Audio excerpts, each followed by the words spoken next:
खट्टे, लेकिन सबसे पहले बात एक शिक्षक की जो बेमिसाल है। कोरोना की वजह से स्कूल बंद हैं, तो क्या हुआ? एक शिक्षक अपनी कोशिशों से शिक्षा की अलख को जलाए हुए है।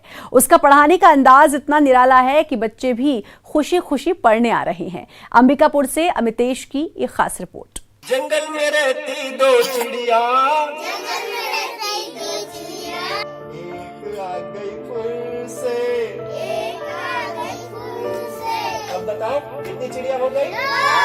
पढ़ाने के इस खास अंदाज से भले ही कोई चौंक जाए, लेकिन यहाँ बैठे बच्चों को खूब रास आ रहा है। एक आ गई फूल से, अब बताओ कितनी चिड़िया? बच्चे ना सिर्फ शिक्षक की बातों को दोहरा रहे हैं, बल्कि पूछे गए सवालों का जवाब भी दे रहे हैं। शिक्षकों का ये निराला अंदाज ही है जो बच्चों को इस खास स्कूल में आने को मजबूर कर रहा है। तस्वीरें देखिए, घंटी के बजने की आवाज जैसे ही बच्चों तक पहुंचती है, बच्चे अपना बस्ता उठाए भागे भागे आ जाते हैं। माइक के जरिए बच्चों को पढ़ाने वाले इस शिक्षक का पूरा गेटअप पहले देख लीजिए। बाइक है, बाइक पर एक बड़ी सी छतरी लगी है, बाइक पर ही ब्लैक बोर्ड है, तमाम तरह की तस्वीरें हैं। अब इनके बारे में भी जरा जान लेते हैं। कोरिया जिले के प्राथमिक शाला सकड़ा के ये शिक्षक हैं। नाम है रुद्र प्रताप सिंह राणा। अब इस तरह से पढ़ाने का मकसद भी बताते हैं। दरअसल कोरोना की वजह से स्कूल बंद हैं। ऐसे में प्रशासन ने लाउडस्पीकर के जरिए मोहल्ला क्लास लाने का फैसला लिया है। लिहाजा रुद्र प्रताप राणा अपने मकसद पर निकल पड़े हैं, लेकिन अपने खास अंदाज में। काफी अच्छा लग रहा सर, क्योंकि छतरी एक सहारा है मेरा कोरोना काल में, कि मैं इसके सहारे बारिश में या धूप में बच पाता हूँ। बच्चों के घर में नहीं जाना पड़ता मुझे, ना उनके चेयर में बैठना पड़ता, क्योंकि मेरी कोशिश है कि इस मोहल्ला क्लास के दरमियान मैं और बच्चे हम एक दूसरे के संपर्क में किसी भी कीमत पे न आए। तो छतरी मुझे धूप पानी से बचा रही है। और सारे टीएलएम मैंने इस पे लटका रखे हैं। विषयवार हम लोग इसमें कार्ड रखते हैं। जैसे इंग्लिश पढ़ाना है तो इंग्लिश के कुछ कार्ड्स रहेंगे, अंक पढ़ाना है तो कुछ अंक रहेंगे, संख्याएं रहेंगी। इस तरह से ये टीएलएम का भी काम करता है इस छतरी के माध्यम से। बच्चों की उपस्थिति हो रही है? बेशक सर, अभी 84 बच्चों में 62 बच्चे मिनिमम अभी इस क्लास को अटेंड करने, ज्वाइन करने आते हैं। हमारे 5 मोहल्ले में क्लासेस चल रही है हमारी, कहीं 11 बच्चे, कहीं 18 बच्चे, इस तरह से 5 मोहल्ले में।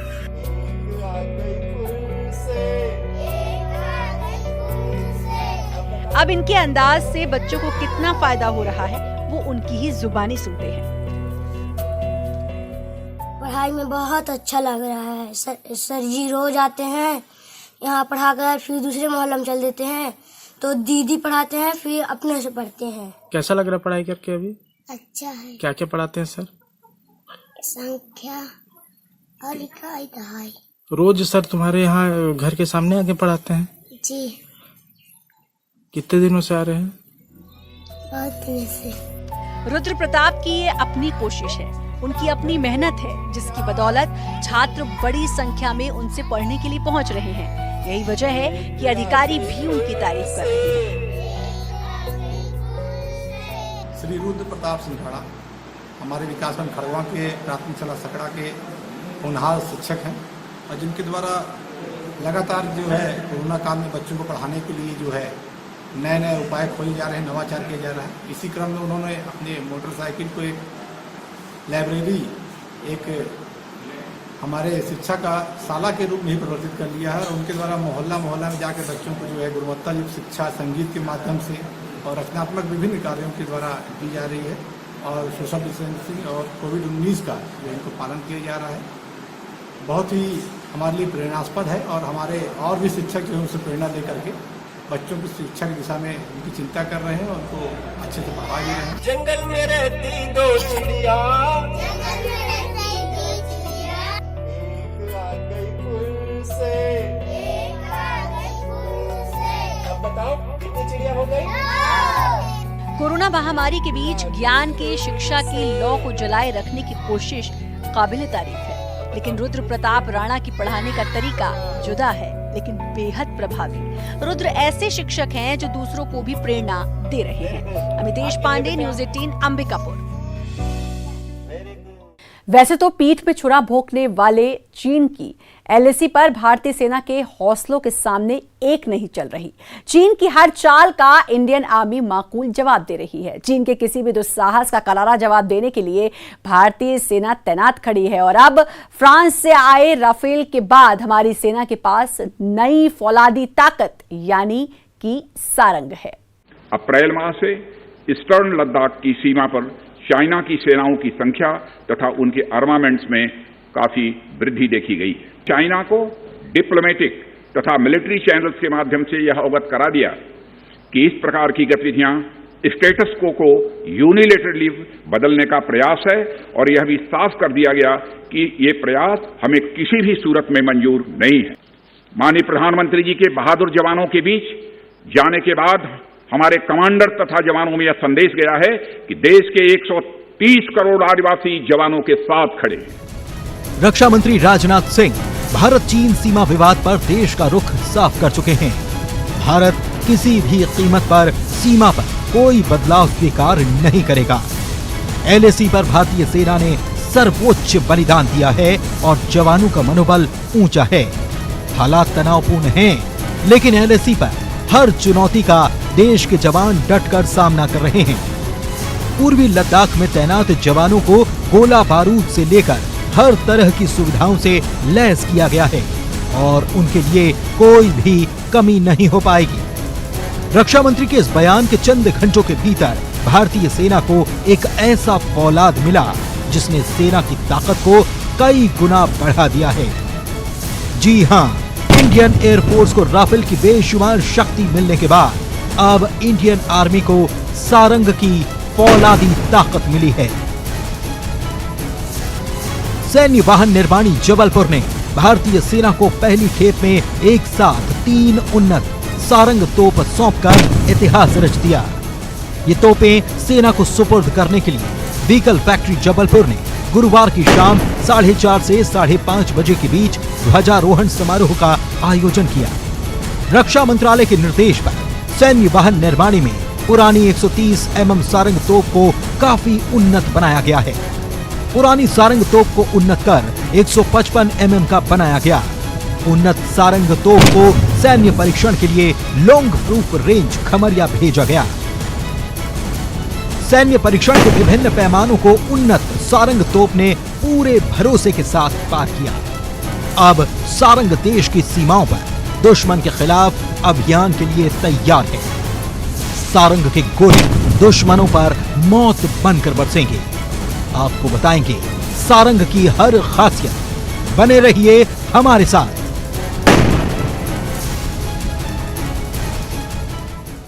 चीन को करारा जवाब देने के लिए भारतीय सेना तैयार है। भारतीय सेना के साथ अब खड़ा रहेगा सारंग। सीमा पर दुश्मनों के दांत खट्टे करने वाली इस तोप की कई खासियतें हैं। चलिए जानते हैं इसकी खासियत।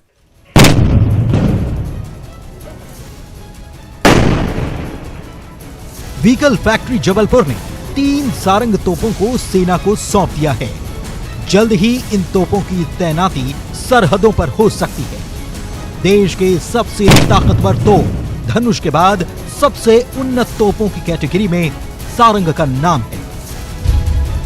सारंग तोप की मारक क्षमता 40 किलोमीटर की है। सारंग तोप को अंधेरे में भी सटीक निशाना लगाने के लिए अपग्रेड किया गया है। इसका बैरल 155 mm 45 कैलिबर का है। सारंग मूल रूप से एक रशियन गन थी। पहले इसे सॉल्टन के नाम से जाना जाता था, जिसकी मारक क्षमता 27 किलोमीटर हुआ करती थी। इसका बैरल 130 mm का था। अपग्रेड करने के बाद सारंग के बैरल को 155 mm कर दिया गया। कुल 300 अपग्रेडेड सारंग तोप सेना को सौंपने का टारगेट भी रखा गया है। इसका काम जबलपुर व्हीकल फैक्ट्री और गन कैरीज फैक्ट्री को सौंपा गया है। पहले फेज में 180 सारंग तोपों को अपग्रेड किया जाएगा। सारंग की ताकत को काफी बढ़ा दिया गया है। लंबे वक्त से जबलपुर के LPR रेंज में इसका परीक्षण किया जा रहा था। कई तकनीकी खासियतों के साथ इन सारंग को अपग्रेड कर इनकी ताकत को दोगुना कर दिया गया है। रात में भी इंडायरेक्ट फायरिंग में इस्तेमाल कर सकते हैं, डायरेक्ट फायरिंग में कर सकते हैं, इसमें कोई शक नहीं है। फिलहाल सर कितना इसका ऑर्डर है, कितने ऐसे सारंग सेना को जाने हैं और क्या अभी प्रोसेस है? अभी जो ऑर्डर के अंदर है आई थिंक 180 गन्स अपना ऑर्डर है कॉन्ट्रैक्ट के अंदर। तो किस टाइम फ्रेम में ये तो अभी मैं नहीं बता सकता, मेरे ख्याल 3 साल या 4 साल के अंदर देनी है ये। पहले हमारे पास 130 mm रशियन गन थी, उस गन का कैलिबर 39 कैलिबर था, और पहले भी ये इजराइल से कुछ किट्स आई थी जिसको उसको अपग्रेड किया गया था, जिसको सोल्टमाइजेशन बोलते हैं। ये गन का नाम नया सोल्टम रखा गया था पहले। उसी चीज़ को मद्देनजर रखते हुए पहले जो किट्स इजराइल से आई थी, अभी OFB ने जो कार्य किया है, उनको जो कॉन्ट्रैक्ट दिया गया है जिसके अंदर की 180 गन जोन सी हैं, उन्होंने ये अभी ऑर्डिनेंस डेवलप किए हैं, और ये ऑर्डिनेंस जोन से हैं ये 145 कैलिबर के ऑर्डिनेंस हैं। सारंग ऐसे मौके पर सेना को सौंपी गई है जब चीन से लगातार तनातनी चल रही है। जाहिर है इससे सेना की ताकत में और इजाफा हुआ है, और सीमा पर अपना शौर्य दिखाने के लिए सारंग तैयार है। प्रतीक मोहन अवस्थी, न्यूज़ 18, जबलपुर, मध्य प्रदेश। ब्रेक के बाद एक बार फिर से आपका स्वागत है। गुजरात का कच्छ इलाका बेहद खूबसूरत है, लेकिन इन दिनों कच्छ की खूबसूरती में 4 चांद लगा रहे हैं विदेशी पक्षी। इन दिनों लाखों की संख्या में फ्लेमिंगो कच्छ में चहलकदमी कर रहे हैं। खास बात यह है कि फ्लेमिंगो को राज्य पक्षी का दर्जा भी मिला हुआ है।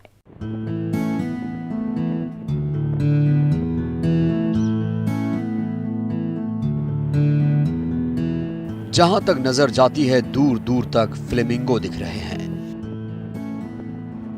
ये लाखों की संख्या में हैं। इनकी एक साथ चहलकदमी प्रकृति की सुंदरता को और भी बढ़ा देती है।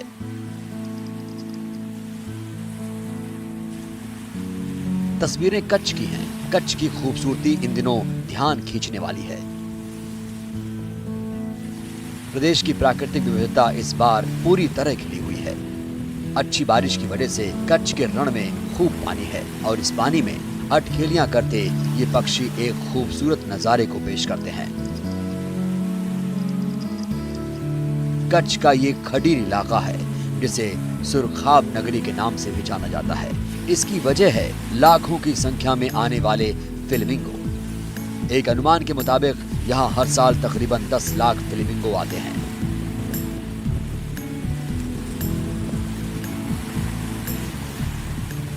कच्छ आप जैसे जानते हैं कि फ्लेमिंगो है वो गुजरात का स्टेट बर्ड है, और कच्छ है, Kutch region Central Asia fly zone में एक एंट्री पॉइंट है गुजरात के लिए, जहाँ से माइग्रेटरी बर्ड्स हर साल आते हैं।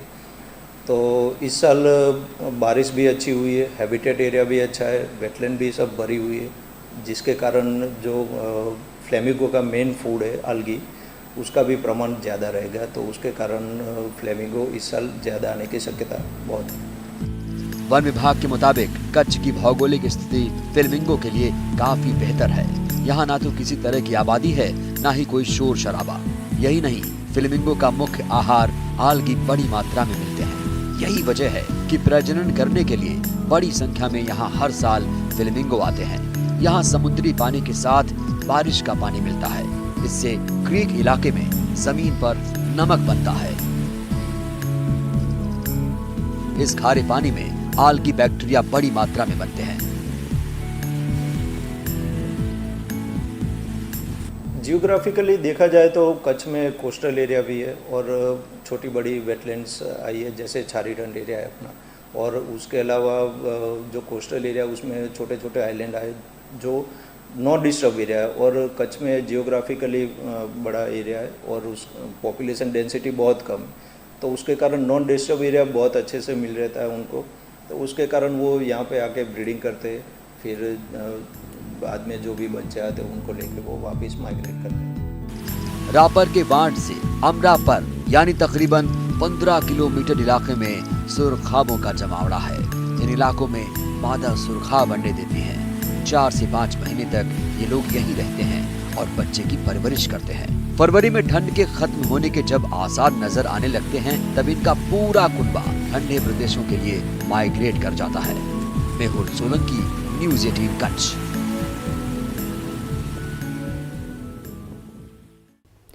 जबलपुर रेल मंडल अब कचरे से कमाई करेगा, वो भी सालाना 3 करोड़। जी हां, ये सुनने में थोड़ा अजीब लगता है, पर ये है सच। कमाई का प्रस्ताव तैयार किया है न्यू कटनी जंक्शन ने। प्रस्ताव को पश्चिम मध्य रेल मंडल को दिया गया है। क्या है प्रस्ताव, कैसे होगी कमाई, आइए जानते हैं।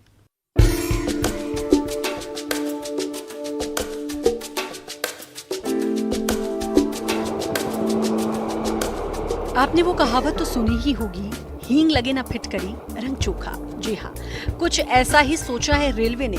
बिना अतिरिक्त खर्चे की कमाई का नायाब तरकीब लगाई है न्यू कटनी जंक्शन ने। कमाई की इस तरकीब का बाकायदा प्रस्ताव तैयार किया गया है। इंतजार है तो केवल मंजूरी का। अब आपको बताते हैं कि आखिर इस प्रस्ताव में क्या है। दरअसल मालगाड़ी के डब्बे जो खाली होकर वापस लौटते हैं, तो डब्बे में काफी कुछ बच जाता है। ये कचरा होता है जिसे बाद में साफ कर दिया जाता है। लेकिन प्रस्ताव में इस कचरे को बेचने की बात कही गई है। रैक खाली होने के बाद बचे हुए खनिज, डस्ट, कोयला, राशन, सीमेंट को इकट्ठा कर बेचने की बात कही गई है। एक अनुमान के मुताबिक रेलवे को इससे सालाना 3 करोड़ तक की कमाई हो सकती है।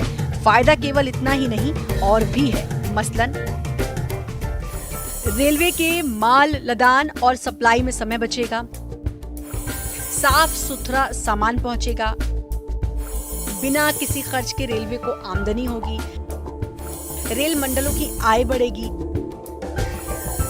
वैगन में किसी सामान को ले जाने में दिक्कत नहीं होगी। फिलहाल मालगाड़ी के रैक खाली होने के बाद दूसरा सामान लेने चले जाते हैं, उनकी साफ सफाई भी माल भरने वाले कराते हैं। दिक्कतें भी आती हैं।